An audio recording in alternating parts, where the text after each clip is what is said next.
श्रीगणपत्यथर्वशीर्षं हरिः ॐ।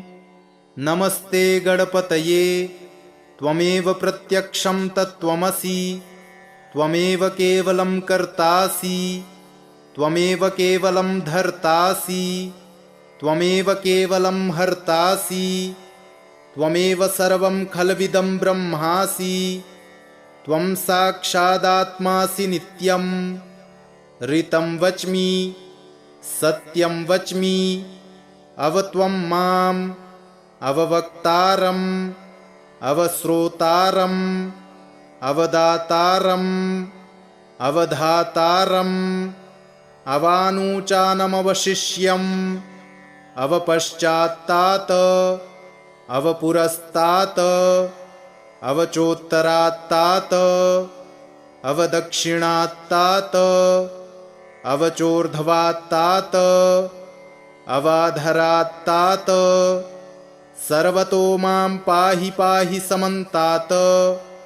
त्वं वाङ्मयस्त्वं चिन्मयः, त्वमानन्दमयस्त्वं ब्रह्ममयः, त्वं सच्चिदानन्दाद्वितीयोऽसि, त्वं प्रत्यक्षं ब्रह्मासि, त्वं ज्ञानमयो विज्ञानमयोऽसि। सर्वं जगदिदं त्वत्तो जायते, सर्वं जगदिदं त्वत्तिष्ठति, सर्वं जगदिदं त्वयि लयमेष्यति, सर्वं जगदिदं त्वयि प्रत्येति।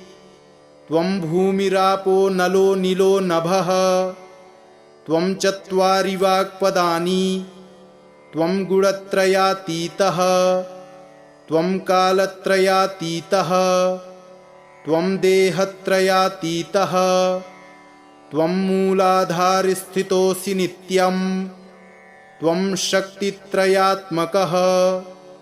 त्वां योगिनो ध्यायन्ति नित्यम्। त्वं ब्रह्मा त्वं विष्णुस्त्वं रुद्रस्त्वमिन्द्रस्त्वम् अग्निस्त्वं वायुस्त्वं सूर्यस्त्वं चन्द्रमास्त्वं ब्रह्म भूर्भुवः सुरोम गणादिं पूर्वमुच्चार्य वरणादिं तदनन्तरम् अनुस्वारः परतरः अर्धेन्दुलसितं तारेणरुद्धम् एतत्तव मनुस्वरूपम्। गकारः पूर्वरूपम्, अकारो मध्यमरूपम्, अनुस्वारश्चान्त्यरूपम्, बिन्दुरुत्तररूपम्, नादः सन्धानम्, संहिता सन्धिः। सैषा गणेशविद्या गणकऋषिः, निच्छृद्गायत्री छन्दः। श्रीमहागणपतिर्देवता। ॐ गं गणपतये नमः। एकदन्ताय विद्महे वक्रतुण्डाय धीमहि, तन्नो दन्ती प्रचोदयात्। एकदन्तं चतुर्हस्तं पाशमङ्कुशधारिणम्, अभयं वरदं हस्तैर्बिभ्राणं मूषकध्वजम्, रक्तं लम्बोदरं शूर्पकर्णकं रक्तवाससं, रक्तगन्धानुलिप्ताङ्गं रक्तपुष्पैः सुपूजितं, भक्तानुकम्पिनं देवं जगत्कारणमच्युतम्। आविर्भूतं च सृष्ट्यादौ प्रकृतेः पुरुषात् परम्, एवं ध्यायति यो नित्यं स योगी योगिनां वरः। नमो व्रातपतये नमो गणपतये नमः प्रमथपतये। नमस्तेऽस्तु लम्बोदरायैकदन्ताय विघ्नविनाशिने शिवसुताय श्रीवरदमूर्तये नमो नमः। हरिः ॐ। नमस्ते गणपतये त्वमेव प्रत्यक्षं तत्त्वमसि, त्वमेव केवलं कर्तासि, त्वमेव केवलं धर्तासि, त्वमेव केवलं हर्तासि, त्वमेव सर्वं खल्विदं ब्रह्मासि त्वं साक्षादात्मासि नित्यं ऋतं वच्मि सत्यं वच्मि अवत्वं माम् अववक्तारम् अवश्रोतारम् अवदातारम् अवधातारम् अवानुचानमवशिष्यम् अवपश्चात्तात् अवपुरस्तात् अवचोत्तरात्तात् अवदक्षिणात्तात् अवचोर्ध्वात्तात् अवाधरात्तात् सर्वतो मां पाहि पाहि समन्तात् त्वं वाङ्मयस्त्वं चिन्मयः त्वमानन्दमयस्त्वं ब्रह्ममयः त्वं सच्चिदानन्दाद्वितीयोऽसि त्वं प्रत्यक्षं ब्रह्मासि त्वं ज्ञानमयो विज्ञानमयोऽसि सर्वं जगदिदं त्वत्तो जायते सर्वं जगदिदं त्वत्तिष्ठति सर्वं जगदिदं त्वयि लयमेष्यति सर्वं जगदिदं त्वयि प्रत्येति त्वं भूमिरापो नलो नीलो नभः त्वं चत्वारि वाक्पदानि त्वं गुणत्रयातीतः त्वं कालत्रयातीतः त्वं देहत्रयातीतः त्वं मूलाधारस्थितोऽसि नित्यं त्वं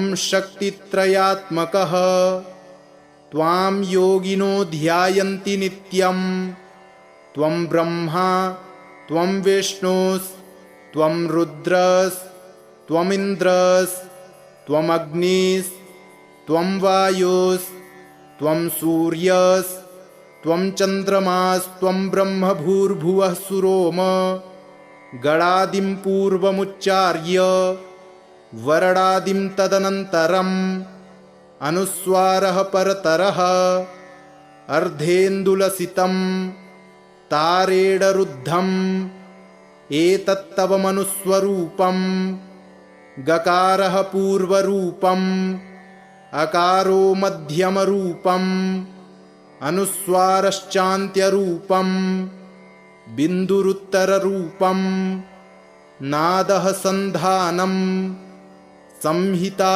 सन्धिः सैषा गणेशविद्या गणकऋषिः निच्छृद्गायत्री छन्दः श्रीमहागणपतिर्देवता ॐ गं गणपतये नमः एकदन्ताय विद्महे वक्रतुण्डाय धीमहि तन्नो दन्ती प्रचोदयात् एकदन्तं चतुर्हस्तं पाशमङ्कुशधारिणम् अभयं वरदं हस्तैर्बिभ्राडं मूषकध्वजं रक्तं लम्बोदरं शूर्पकर्णकं रक्तवाससं रक्तगन्धानुलिप्ताङ्गं रक्तपुष्पैः सुपूजितं भक्तानुकम्पिनं देवं जगत्कारणमच्युतम् आविर्भूतं च सृष्ट्यादौ प्रकृतेः पुरुषात् परम् एवं ध्यायति यो नित्यं स योगी योगिनां वरः नमो व्रातपतये नमो गणपतये नमः प्रमथपतये नमस्ते स्तुलम्बोदरायैकदन्ताय विघ्नविनाशिने शिवसुताय श्रीवरदमूर्तये नमो नमः। हरिः ॐ। नमस्ते गणपतये त्वमेव प्रत्यक्षं तत्त्वमसि त्वमेव केवलं कर्तासि त्वमेव केवलं धर्तासि त्वमेव केवलं हर्तासि त्वमेव सर्वं खल्विदं ब्रह्मासि त्वं साक्षादात्मासि नित्यं ऋतं वच्मि सत्यं वच्मि अवत्वं माम् अववक्तारम् अवश्रोतारम् अवदातारम् अवधातारम् अवानूचानमवशिष्यम् अवपश्चात्तात् अवपुरस्तात् अवचोत्तरात्तात् अवदक्षिणात्तात् अवचोर्ध्वात्तात् अवाधरात्तात् सर्वतो मां पाहि पाहि समन्तात्। त्वं वाङ्मयस्त्वं चिन्मयः त्वमानन्दमयस्त्वं ब्रह्ममयः त्वं सच्चिदानन्दाद्वितीयोऽसि त्वं प्रत्यक्षं ब्रह्मासि त्वं ज्ञानमयो विज्ञानमयोऽसि। सर्वं जगदिदं त्वत्तो जायते सर्वं जगदिदं त्वत्तिष्ठति सर्वं जगदिदं त्वयि लयमेष्यति सर्वं जगदिदं त्वयि प्रत्येति। त्वं भूमिरापो नलो नीलो नभः त्वं चत्वारि वाक्पदानि त्वं गुणत्रयातीतः त्वं कालत्रयातीतः त्वं देहत्रयातीतः त्वं मूलाधारस्थितोऽसि नित्यं त्वं शक्तित्रयात्मकः त्वां योगिनो ध्यायन्ति नित्यं त्वं ब्रह्मा त्वं विष्णुस्त्वं रुद्रस्त्वमिन्द्रस्त्वम् अग्निस्त्वं वायुस्त्वं सूर्यस्त्वं चन्द्रमास्त्वं ब्रह्म भूर्भुवः सुरोम। गणादिं पूर्वमुच्चार्य वरणादिं तदनन्तरम् अनुस्वारः परतरः अर्धेन्दुलसितं तारेणरुद्धम् एतत्तव मनुस्वरूपम्। गकारः पूर्वरूपम् अकारो मध्यमरूपम् अनुस्वारश्चान्त्यरूपम् बिन्दुरुत्तररूपम्। नादः सन्धानम् संहिता सन्धिः सैषा गणेशविद्या गणकऋषिः निच्छृद्गायत्री छन्दः श्रीमहागणपतिर्देवता। ॐ गं गणपतये नमः। एकदन्ताय विद्महे वक्रतुण्डाय धीमहि तन्नो दन्ती प्रचोदयात्। एकदन्तं चतुर्हस्तं पाशमङ्कुशधारिणम्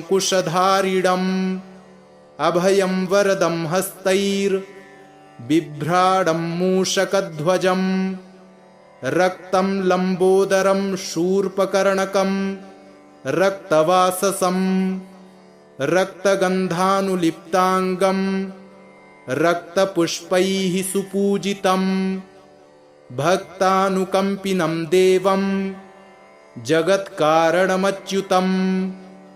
आविर्भूतं च सृष्ट्यादौ प्रकृतेः पुरुषात् परम्।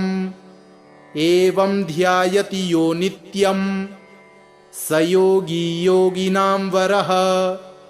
नमो व्रातपतये नमो गणपतये नमः प्रमथपतये नमस्तेऽस्तु लम्बोदरायैकदन्ताय विघ्नविनाशिने शिवसुताय श्रीवरदमूर्तये नमो नमः।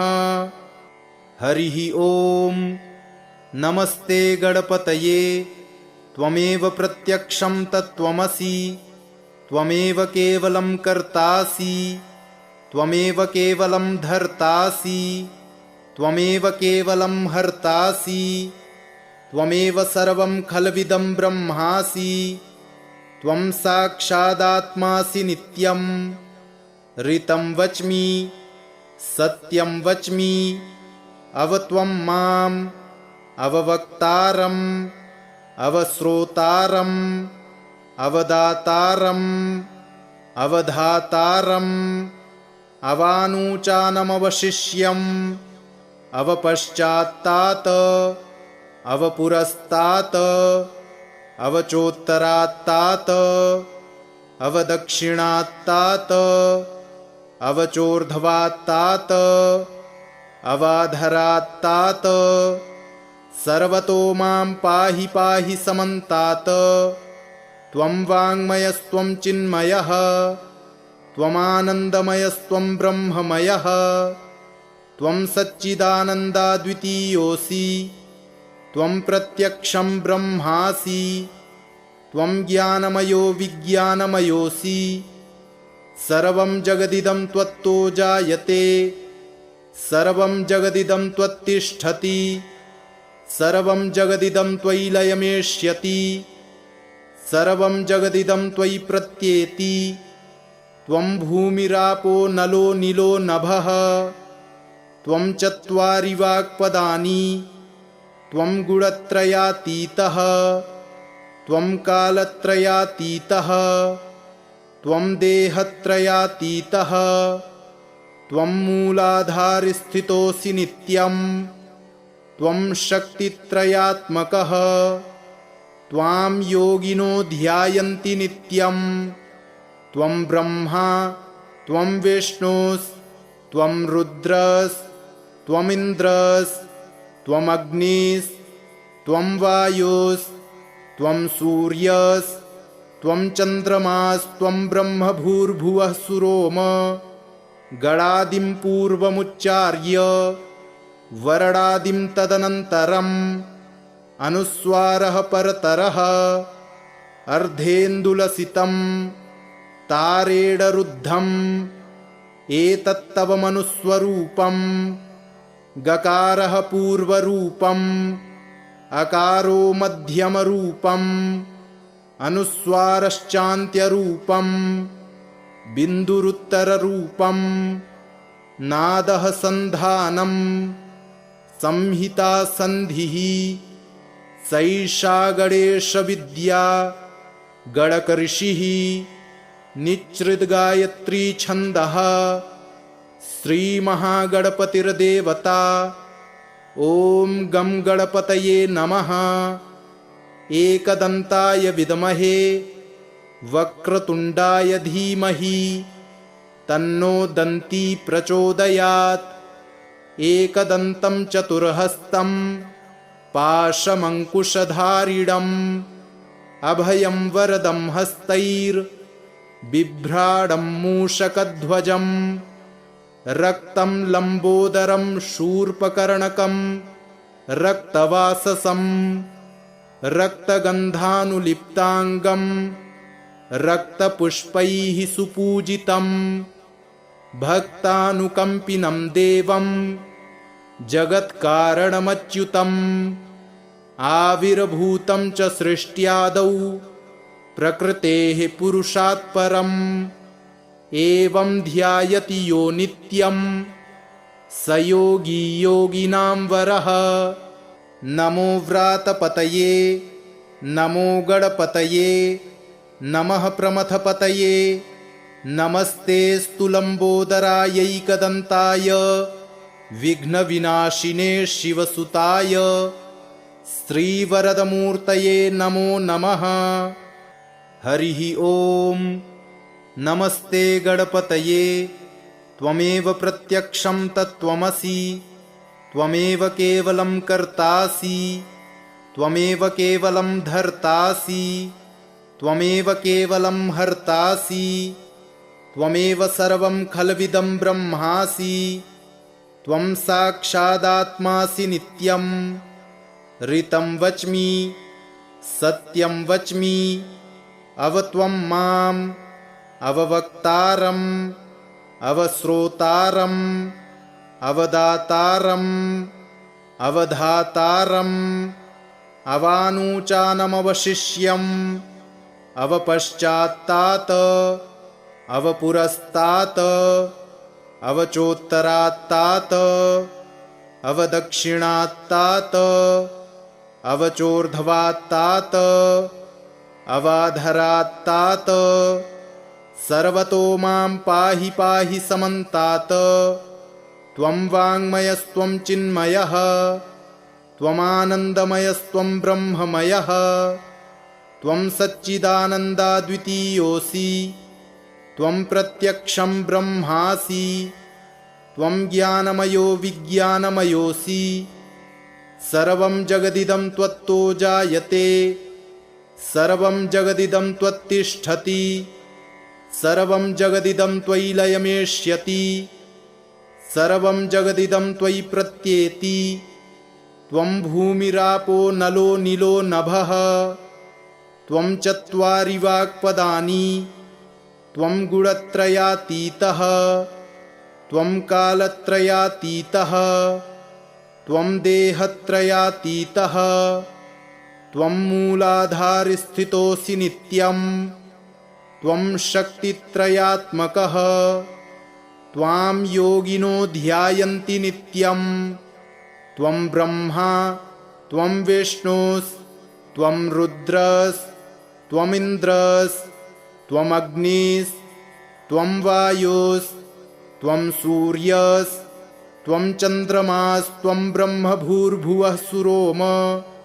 गणादिं पूर्वमुच्चार्य वरणादिं तदनन्तरम् अनुस्वारः परतरः अर्धेन्दुलसितं तारेणरुद्धम् एतत्तव मनुस्वरूपं।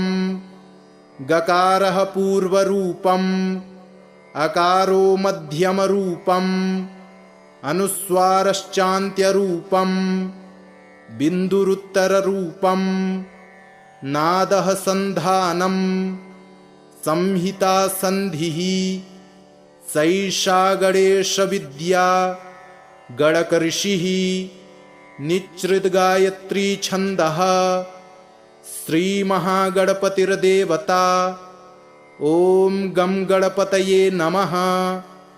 एकदन्ताय विद्महे वक्रतुण्डाय धीमहि तन्नो दन्ती प्रचोदयात्। एकदन्तं चतुर्हस्तं पाशमङ्कुशधारिणम् अभयं वरदं हस्तैर्बिभ्राणं मूषकध्वजं। रक्तं लम्बोदरं शूर्पकर्णकं रक्तवाससं रक्तगन्धानुलिप्ताङ्गं रक्तपुष्पैः सुपूजितं। भक्तानुकम्पिनं देवं जगत्कारणमच्युतम्। आविर्भूतं च सृष्ट्यादौ प्रकृतेः पुरुषात् परम्। एवं ध्यायति यो नित्यं स योगी योगिनां वरः। नमो व्रातपतये नमो गणपतये नमः प्रमथपतये।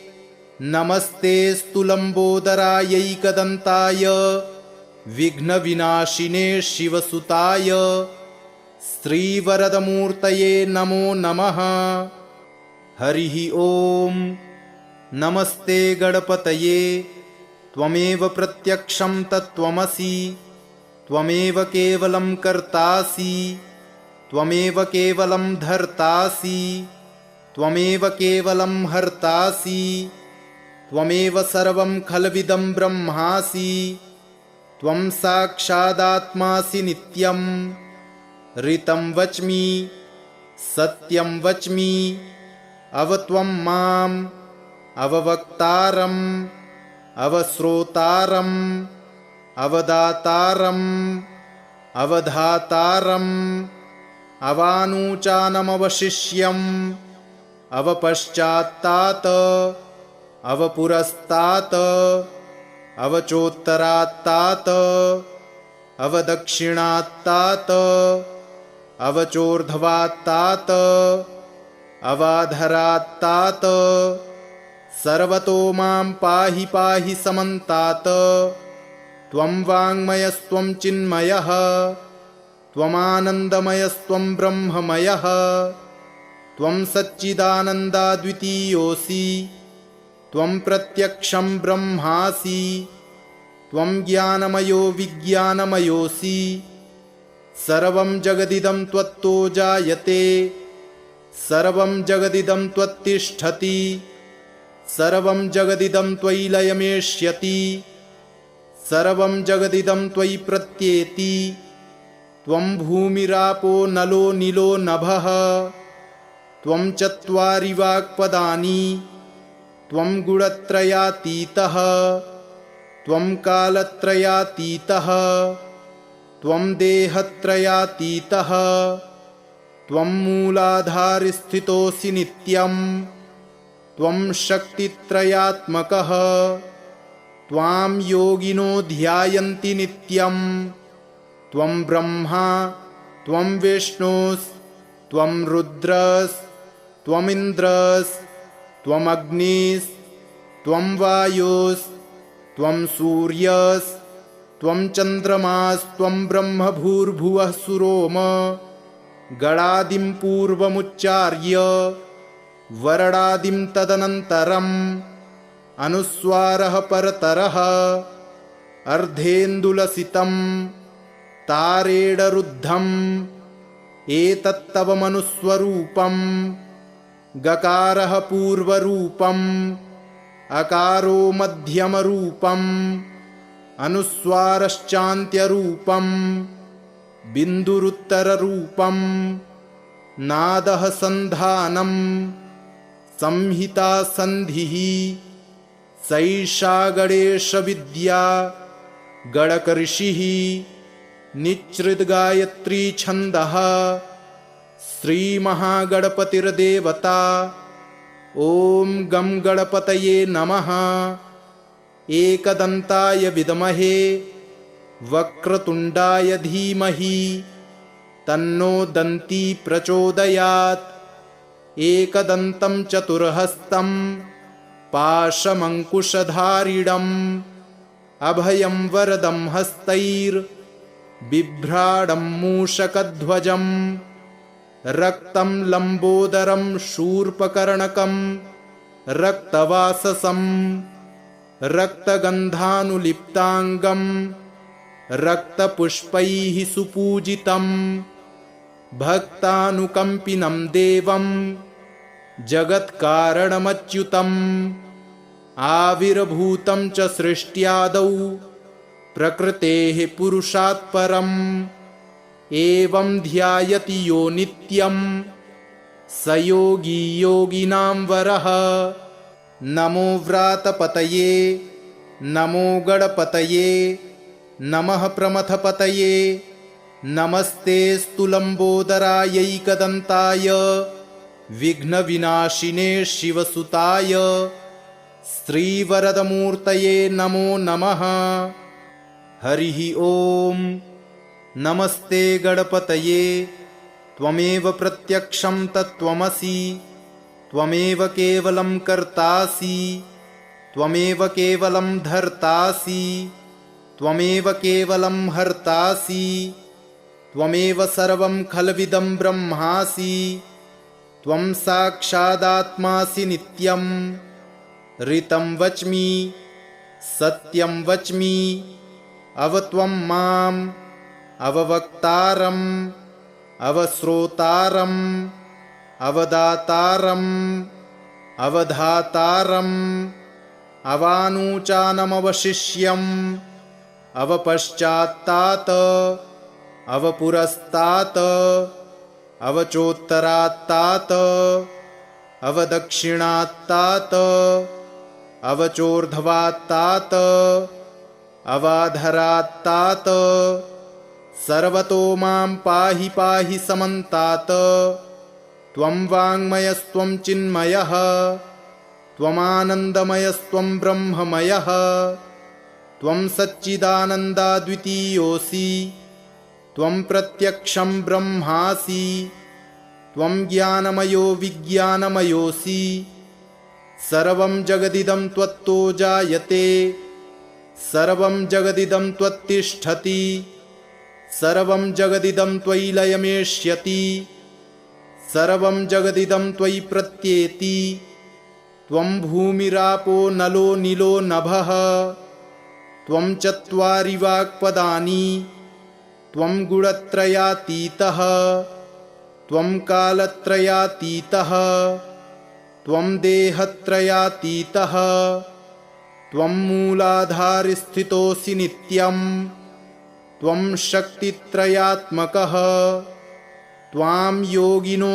ध्यायन्ति नित्यं त्वं ब्रह्मा त्वं विष्णुस्त्वं रुद्रस्त्वमिन्द्रस्त्वम् अग्निस्त्वं वायुस्त्वं सूर्यस्त्वं चन्द्रमास्त्वं ब्रह्म भूर्भुवः सुरोम गणादिं पूर्वमुच्चार्य वरडादिं तदनन्तरम् अनुस्वारः परतरः अर्धेन्दुलसितं तारेडरुद्धम् एतत्तव मनुस्वरूपं गकारः पूर्वरूपम् अकारो मध्यमरूपम् अनुस्वारश्चान्त्यरूपम् बिन्दुरुत्तररूपम् नादः सन्धानम् संहिता सन्धिः सैषा गणेशविद्या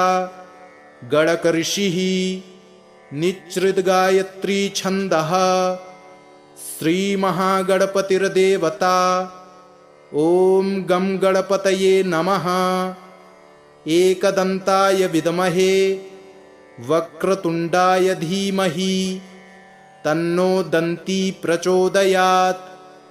एकदन्तं चतुर्हस्तं पाशमङ्कुशधारिणम् अभयं वरदं हस्तैर्बिभ्राडं मूषकध्वजम् रक्तं लम्बोदरं शूर्पकर्णकं रक्तवाससं रक्तगन्धानुलिप्ताङ्गं रक्तपुष्पैः सुपूजितं भक्तानुकम्पिनं देवं जगत्कारणमच्युतम् आविर्भूतं च सृष्ट्यादौ प्रकृतेः पुरुषात् परम् एवं ध्यायति यो नित्यं स योगी योगिनां वरः। नमो व्रातपतये नमो गणपतये नमः प्रमथपतये नमस्तेऽस्तु लम्बोदरायैकदन्ताय विघ्नविनाशिने शिवसुताय श्रीवरदमूर्तये नमो नमः। हरिः ॐ। नमस्ते गणपतये त्वमेव प्रत्यक्षं तत्त्वमसि त्वमेव केवलं कर्तासि त्वमेव केवलं धर्तासि त्वमेव केवलं हर्तासि त्वमेव सर्वं खल्विदं ब्रह्मासि त्वं साक्षादात्मासि नित्यं ऋतं वच्मि सत्यं वच्मि अवत्वं माम् अववक्तारम् अवश्रोतारम् अवदातारम् अवधातारम् अवानूचानमवशिष्यम् अवपश्चात्तात् अवपुरस्तात् अवचोत्तरात्तात् अवदक्षिणात्तात् अवचोर्ध्वात्तात् अवाधरात्तात् सर्वतो मां पाहि पाहि समन्तात्। त्वं वाङ्मयस्त्वं चिन्मयः त्वमानन्दमयस्त्वं ब्रह्ममयः त्वं सच्चिदानन्दाद्वितीयोऽसि त्वं प्रत्यक्षं ब्रह्मासि त्वं ज्ञानमयो विज्ञानमयोऽसि सर्वं जगदिदं त्वत्तो जायते सर्वं जगदिदं त्वत्तिष्ठति सर्वं जगदिदं त्वयि लयमेष्यति सर्वं जगदिदं त्वयि प्रत्येति त्वं भूमिरापो नलो नीलो नभः त्वं चत्वारि वाक्पदानि त्वं गुणत्रयातीतः त्वं कालत्रयातीतः त्वं देहत्रयातीतः त्वं मूलाधारस्थितोऽसि नित्यं त्वं शक्तित्रयात्मकः त्वां योगिनो ध्यायन्ति नित्यं त्वं ब्रह्मा त्वं विष्णुस्त्वं रुद्रस्त्वमिन्द्रस्त्वम् अग्निस्त्वं वायुस्त्वं सूर्यस्त्वं चन्द्रमास्त्वं ब्रह्म भूर्भुवः सुरोम गणादिं पूर्वमुच्चार्य वरडादिं तदनन्तरम् अनुस्वारः परतरः अर्धेन्दुलसितं तारेडरुद्धम् एतत्तव मनुस्वरूपं गकारः पूर्वरूपम् अकारो मध्यमरूपम् अनुस्वारश्चान्त्यरूपम् बिन्दुरुत्तररूपम् नादः सन्धानम् संहिता सन्धिः सैषा गणेशविद्या गणकऋषिः निच्छृद्गायत्री छन्दः श्रीमहागणपतिर्देवता। ॐ गं गणपतये नमः। एकदन्ताय विद्महे वक्रतुण्डाय धीमहि तन्नो दन्ती प्रचोदयात्। एकदन्तं चतुर्हस्तं पाशमङ्कुशधारिणम् अभयं वरदं हस्तैर्बिभ्राडं मूषकध्वजं रक्तं लम्बोदरं शूर्पकर्णकं रक्तवाससं रक्तगन्धानुलिप्ताङ्गं रक्तपुष्पैः सुपूजितं भक्तानुकम्पिनं देवं जगत्कारणमच्युतम् आविर्भूतं च सृष्ट्यादौ प्रकृतेः पुरुषात् परम् एवं ध्यायति यो नित्यं स योगी योगिनां वरः। नमो व्रातपतये नमो गणपतये नमः प्रमथपतये नमस्ते स्तुलम्बोदरायैकदन्ताय विघ्नविनाशिने शिवसुताय श्रीवरदमूर्तये नमो नमः। हरिः ॐ। नमस्ते गणपतये त्वमेव प्रत्यक्षं तत्त्वमसि त्वमेव केवलं कर्तासि त्वमेव केवलं धर्तासि त्वमेव केवलं हर्तासि त्वमेव सर्वं खल्विदं ब्रह्मासि त्वं साक्षादात्मासि नित्यं ऋतं वच्मि सत्यं वच्मि अवत्वं माम् अववक्तारम् अवश्रोतारम् अवदातारम् अवधातारम् अवानूचानमवशिष्यम् अवपश्चात्तात् अवपुरस्तात् अवचोत्तरात्तात् अवदक्षिणात्तात् अवचोर्ध्वात्तात् अवाधरात्तात् सर्वतो मां पाहि पाहि समन्तात्। त्वं वाङ्मयस्त्वं चिन्मयः त्वमानन्दमयस्त्वं ब्रह्ममयः त्वं सच्चिदानन्दाद्वितीयोऽसि त्वं प्रत्यक्षं ब्रह्मासि त्वं ज्ञानमयो विज्ञानमयोऽसि सर्वं जगदिदं त्वत्तो जायते सर्वं जगदिदं त्वत्तिष्ठति सर्वं जगदिदं त्वयि लयमेष्यति सर्वं जगदिदं त्वयि प्रत्येति त्वं भूमिरापो नलो नीलो नभः त्वं चत्वारि वाक्पदानि त्वं गुणत्रयातीतः त्वं कालत्रयातीतः त्वं देहत्रयातीतः त्वं मूलाधारस्थितोऽसि नित्यं त्वं शक्तित्रयात्मकः त्वां योगिनो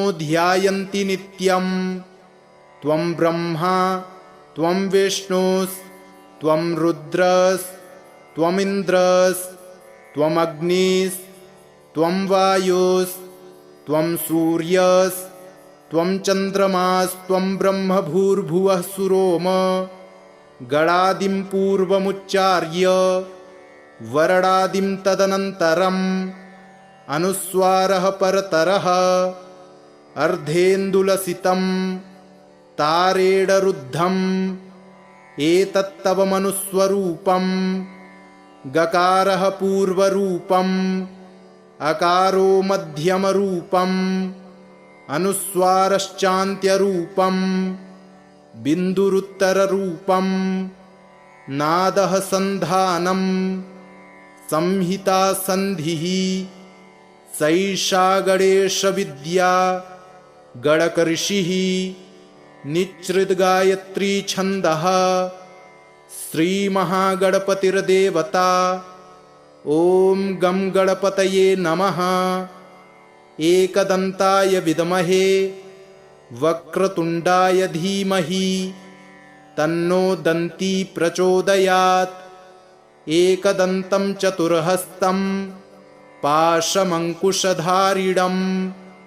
अभयं वरदं हस्तैर्बिभ्राणं मूषकध्वजम् रक्तं लम्बोदरं शूर्पकर्णकं रक्तवाससं रक्तगन्धानुलिप्ताङ्गं रक्तपुष्पैः सुपूजितं भक्तानुकम्पिनं देवं जगत्कारणमच्युतम् आविर्भूतं च सृष्ट्यादौ प्रकृतेः पुरुषात् परम् एवं ध्यायति यो नित्यं स योगी योगिनां वरः। नमो व्रातपतये नमो गणपतये नमः प्रमथपतये नमस्तेऽस्तु लम्बोदरायैकदन्ताय विघ्नविनाशिने शिवसुताय श्रीवरदमूर्तये नमो नमः। हरिः ॐ।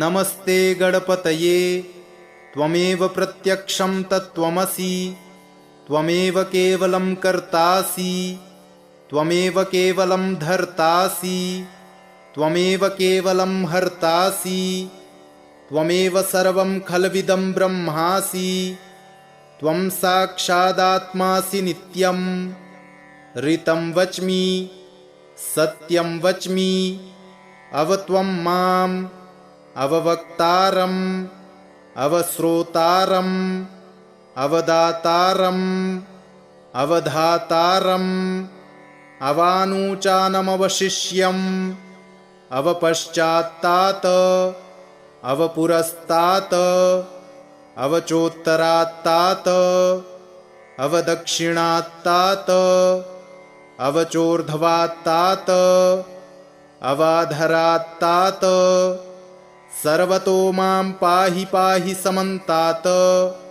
त्वं वाङ्मयस्त्वं चिन्मयः त्वमानन्दमयस्त्वं ब्रह्ममयः त्वं सच्चिदानन्दाद्वितीयोऽसि त्वं प्रत्यक्षं ब्रह्मासि त्वं ज्ञानमयो विज्ञानमयोऽसि सर्वं जगदिदं त्वत्तो जायते सर्वं जगदिदं त्वत्तिष्ठति सर्वं जगदिदं त्वयि लयमेष्यति सर्वं जगदिदं त्वयि प्रत्येति त्वं भूमिरापो नलो नीलो नभः त्वं चत्वारि वाक्पदानि त्वं गुणत्रयातीतः त्वं कालत्रयातीतः त्वं देहत्रयातीतः त्वं मूलाधारस्थितोऽसि नित्यं त्वं शक्तित्रयात्मकः त्वां योगिनो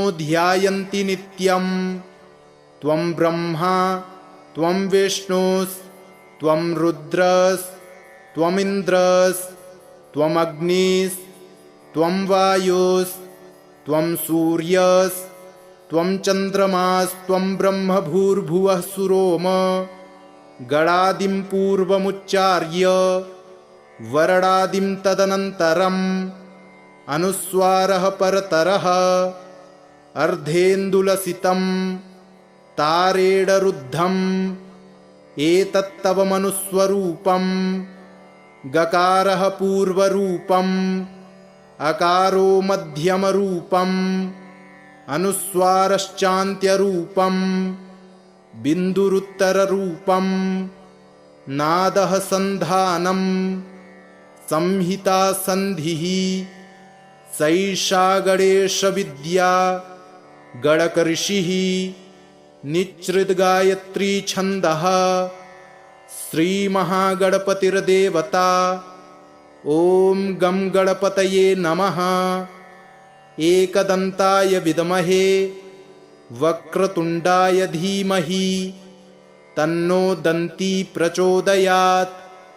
एकदन्तं चतुर्हस्तं पाशमङ्कुशधारिणम् अभयं वरदं हस्तैर्बिभ्राणं मूषकध्वजम् रक्तं लम्बोदरं शूर्पकर्णकं रक्तवाससं रक्तगन्धानुलिप्ताङ्गं रक्तपुष्पैः सुपूजितं भक्तानुकम्पिनं देवं जगत्कारणमच्युतम् आविर्भूतं च सृष्ट्यादौ प्रकृतेः पुरुषात् परम् एवं ध्यायति यो नित्यं स योगी योगिनां वरः। नमो व्रातपतये नमो गणपतये नमः प्रमथपतये नमस्तेऽस्तु लम्बोदरायैकदन्ताय विघ्नविनाशिने शिवसुताय श्रीवरदमूर्तये नमो नमः। हरिः ॐ। नमस्ते गणपतये त्वमेव प्रत्यक्षं तत्त्वमसि त्वमेव केवलं कर्तासि त्वमेव केवलं धर्तासि त्वमेव केवलं हर्तासि त्वमेव सर्वं खल्विदं ब्रह्मासि त्वं साक्षादात्मासि नित्यं ऋतं वच्मि सत्यं वच्मि अवत्वं माम् अववक्तारम् अवश्रोतारम् अवदातारम् अवधातारम् अवानूचानमवशिष्यम् अवपश्चात्तात् अवपुरस्तात् अवचोत्तरात्तात् अवदक्षिणात्तात् अवचोर्ध्वात्तात् अवाधरात्तात् सर्वतो मां पाहि पाहि समन्तात्। त्वं वाङ्मयस्त्वं चिन्मयः त्वमानन्दमयस्त्वं ब्रह्ममयः त्वं सच्चिदानन्दाद्वितीयोऽसि त्वं प्रत्यक्षं ब्रह्मासि त्वं ज्ञानमयो विज्ञानमयोऽसि सर्वं जगदिदं त्वत्तो जायते सर्वं जगदिदं त्वत्तिष्ठति सर्वं जगदिदं त्वयि लयमेष्यति सर्वं जगदिदं त्वयि प्रत्येति त्वं भूमिरापो नलो नीलो नभः त्वं चत्वारि वाक्पदानि त्वं गुणत्रयातीतः त्वं कालत्रयातीतः त्वं देहत्रयातीतः त्वं मूलाधारस्थितोऽसि नित्यं त्वं शक्तित्रयात्मकः त्वां योगिनो ध्यायन्ति नित्यं त्वं ब्रह्मा त्वं विष्णुस्त्वं रुद्रस्त्वमिन्द्रस्त्वम् अग्निस्त्वं वायुस्त्वं सूर्यस्त्वं चन्द्रमास्त्वं ब्रह्म भूर्भुवः सुरोम गणादिं पूर्वमुच्चार्य वरणादिं तदनन्तरम् अनुस्वारः परतरः अर्धेन्दुलसितं तारेणरुद्धम् एतत्तव मनुस्वरूपं गकारः पूर्वरूपम् अकारो मध्यमरूपम् अनुस्वारश्चान्त्यरूपम् बिन्दुरुत्तररूपम् नादः सन्धानम् संहिता सन्धिः सैषा गणेशविद्या गणकऋषिः निच्छृद्गायत्री छन्दः श्रीमहागणपतिर्देवता। ॐ गं गणपतये नमः। एकदन्ताय विद्महे वक्रतुण्डाय धीमहि तन्नो दन्ती प्रचोदयात्। एकदन्तं चतुर्हस्तं पाशमङ्कुशधारिणम् अभयं वरदं हस्तैर्बिभ्राणं बिभ्राडं मूषकध्वजं रक्तं लम्बोदरं शूर्पकर्णकं रक्तवाससं रक्तगन्धानुलिप्ताङ्गं रक्तपुष्पैः सुपूजितं भक्तानुकम्पिनं देवं जगत्कारणमच्युतम् आविर्भूतं च सृष्ट्यादौ प्रकृतेः पुरुषात् परम् एवं ध्यायति यो नित्यं स योगी योगिनां वरः। नमो व्रातपतये नमो गणपतये नमः प्रमथपतये नमस्तेऽस्तु लम्बोदरायैकदन्ताय विघ्नविनाशिने शिवसुताय श्रीवरदमूर्तये नमो नमः। इति श्रीगणपति अथर्वशीर्षं सम्पूर्णम्।